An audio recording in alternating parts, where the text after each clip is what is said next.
अस्सलाम वालेकुम।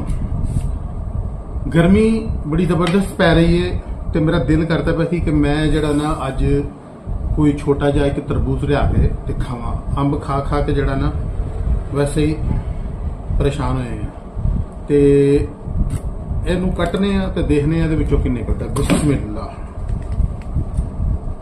ओए होए होए होए ओ ए ते टीके वाला निकल आया।